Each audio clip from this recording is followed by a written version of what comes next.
ఆధారాలు మాయం, వ్యూ వ్యవహారాల ఫైళ్లు అదృశ్యం. ధరణికి సంబంధించిన ఫోటో మనం చూస్తాను.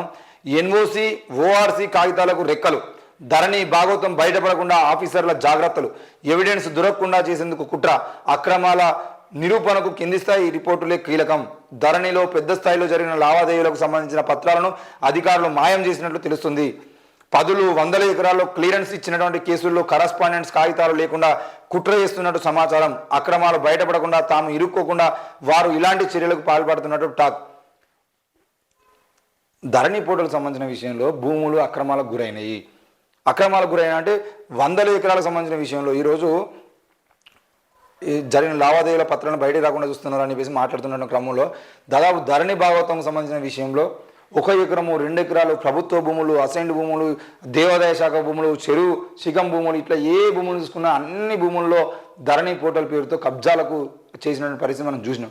మరి ఈరోజు ధరణి పోర్టల్లో అవన్నీ దొరుకుతలేవు, అవన్నీ బయటపడకుండా వాళ్ళు జాగ్రత్త పడ్డారు అని చెప్పేసి మాట్లాడుతున్న ప్రభుత్వము ఎక్కడెక్కడ ఏ భూములు ఈ 10 ఏళ్ల పాటు బీఆర్ఎస్ పాలనలోకి వచ్చిన తర్వాత 10 ఏళ్ల పాటు జరిగినటువంటి భూ రికార్డులకు సంబంధించిన విషయంలో ఎక్కడెక్కడ రిజిస్ట్రేషన్లు జరిగినాయి, మొత్తం అది 10 గుంటలైనా పర్లేదు, 20 గుంటలైనా, 20 ఎకరాలైనా, 200 ఎకరాలైనా కూడా రిజిస్ట్రేషన్ చేసినటువంటి పనులు ఎక్కడెక్కడ జరిగినాయి, ఆ రిజిస్ట్రేషన్లో ఎన్ని ప్రభుత్వ భూములు ఉన్నాయి, ఎన్ని అది అంటే దేవాదాయ శాఖకు సంబంధించిన ఉన్నాయి, ఎన్ని చెరువు శిఖం భూములు ఉన్నాయి అని వేసి మొత్తం డాటా తీసి ఎవరెవరు ఎక్కడెక్కడ ఏ ఎమ్మెల్యే అభ్యర్థి, ఏ ఎమ్మెల్యే బినామీలు, ఎంపీలు, మంత్రులకు సంబంధించిన వ్యక్తులు ఎంతమంది ఆ భూముల్ని కొనుగోలు చేశారు, రిజిస్ట్రేషన్ చేసుకున్నారు అనే విషయాన్ని డాటా మొత్తం తీసేదంటే అన్ని అక్రమాలు బయటపడతాయి కదా.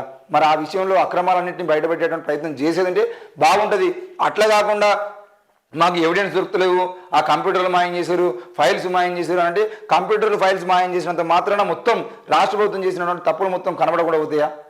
ఈరోజు తెలంగాణ రాష్ట్ర వ్యాప్తంగా ఎన్ని నిర్మాణాలు జరిగినాయి, ఆ నిర్మాణాలకు అనుమతులు ఇచ్చారు, ఎన్ని భూములు రిజిస్ట్రేషన్ అయినా ఆ రిజిస్ట్రేషన్ సంబంధించినటువంటి అసలు ఓనర్లు ఎవరు, మరి ఆ ఓనర్లు ఉన్నారా లేదా, అది అక్రమానికి గురైనాయా, లేదంటే బెదిరించి తీసుకున్నారా, ఇట్లా చేసిరు, లేదంటే ప్రభుత్వ భూముల్ని కబ్జా చేసి కట్టిరా, ప్రభుత్వ భూముల్ని తీసుకొని రిజిస్ట్రేషన్ చేసుకున్నారా, మొత్తం డాటా బయటకు తీసేదంటే ఆటోమేటిక్గా మీరు ఒక్కో రిజిస్ట్రేషన్ ఆఫీస్ కింద ఉన్నటువంటి పత్రాలు మొత్తాన్ని ఇవ్వాలని చెప్పేసి మీరు ఒక కలెక్టర్ల నుండి ఆర్డర్లు పంపించేది ఉంటే అన్ని రిజిస్ట్రేషన్ల ఆఫీసుల నుండి ఏ భూములు రిజిస్ట్రేషన్ అయ్యా అందులో వాళ్ళే అవసరమే చూసి చెప్తారు కదా. ఇంకో ఇక్కడ 10 ఎకరాల భూమి రిజిస్ట్రేషన్ అనేది ఇది ప్రభుత్వ భూమి, ఇంకో ఇక్కడ 2 ఎకరాల భూమి దేవాదాయ శాఖ భూమి అని చెప్పేసి మొత్తం భూములలో ఎక్కడెక్కడ ఓనర్లు లేకుండానే రిజిస్ట్రేషన్ చేసిన పత్రాలు ఏవైతే ఉన్నాయో వాటన్నిటి బయట ఇస్తారు.